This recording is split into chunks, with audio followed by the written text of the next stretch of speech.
A tale of two polar opposite parties, proof that Trump's influence remains. Although the current president and his party continue to work in a bipartisan fashion to legislate and enact laws that better American lives, the Republican Party going the other way, on the state level, like in Texas, where just this morning, theatrics and fear-mongering were on full display. Texas Governor Greg Abbott falsely claiming migrants coming to the southern border could be spies from China. We need to debunk, if there's anybody out there who thinks that these are still just people coming from Mexico or Central America, coming here to engage in agriculture, something like that, they're forgetting about the people from China, from Iran, from terrorist-based nations. To be clear, no evidence supports that theory, but there is evidence that the Texas governor is just fine clinging to misinformation. He tweeted out this false story that ran on Fox News about the Biden administration's plans to cut how much red meat Americans can consume. To be clear, that is not true either. Grab a burger whenever you like. Biden and the Democrats are not working to limit your intake. But it's without question that reality isn't stopping this party from amplifying bogus stories and igniting culture wars, creating solutions for problems that don't exist, like the anti-trans laws we've seen passed in Arkansas and beyond. It appears to be what Republicans want for their party, because anyone who takes a stand for reality gets treatment like Utah Senator Mitt Romney and Wyoming Congresswoman Liz Cheney just received. Romney nearly booed off the stage at Utah's GOP convention and narrowly escaping a vote to censure him. Now, you know me as a person who says what he thinks, and I don't hide the fact that I wasn't a fan of our last president's character issues. And I'm also no fan. And the party that often decries cancel culture reportedly wants to cancel Congresswoman Liz Cheney, the chair of the Republican conference, because she dared to vote in favor of impeaching Donald Trump for the January insurrection.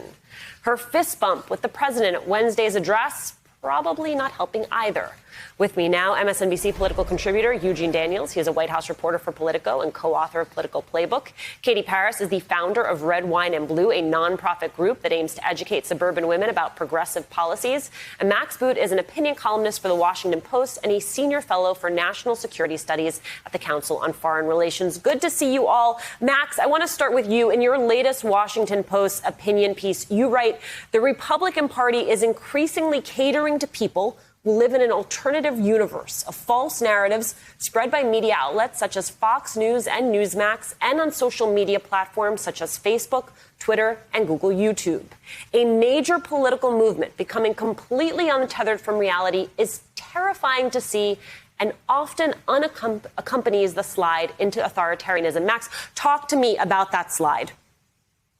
Well, I think that what's happening now is terrifying in the Republican Party, because basically the litmus test to be a Republican these days is you have to embrace the big lie, which is now shared by 70% of Republicans, according to one recent poll, the lie that Donald Trump actually won the election and that it was stolen from him by Joe Biden.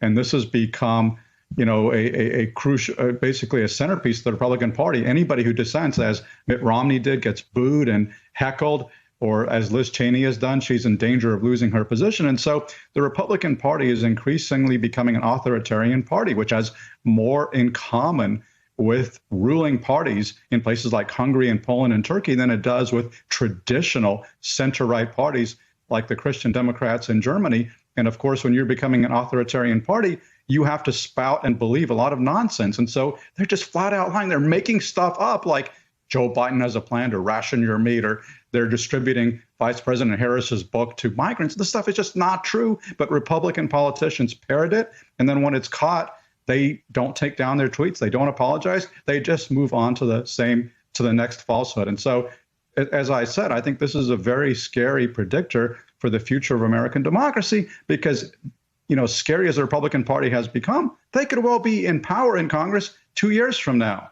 Right, Max, I do want to stick with you for a second, because one of the questions I had after reading your piece, where you lay out not only that this is happening, but that there is also an echo chamber around this that is allowing this to happen, is that once you have that type of bifurcation, how do you ever bring people back to reality?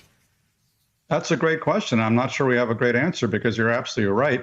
the Republican Party is only one part of this alternative universe. The other part of it, of course, is the right-wing media led by Fox News. And then, of course, their imitators like Newsmax and others. And it's basically this self-reinforcing feedback loop of BS. They feed one another these BS stories. They magnify them. Fox says something that's flatly untrue, or the New York Post, which is owned by Murdoch as well, says something flatly untrue. Then Republican politicians react with faux outrage, and then Fox and the New York Post cover the faux outrage, and that becomes a story. And then it kind of feeds off itself, and they can go for weeks, worked up about Dr. Seuss while we have real problems in this country.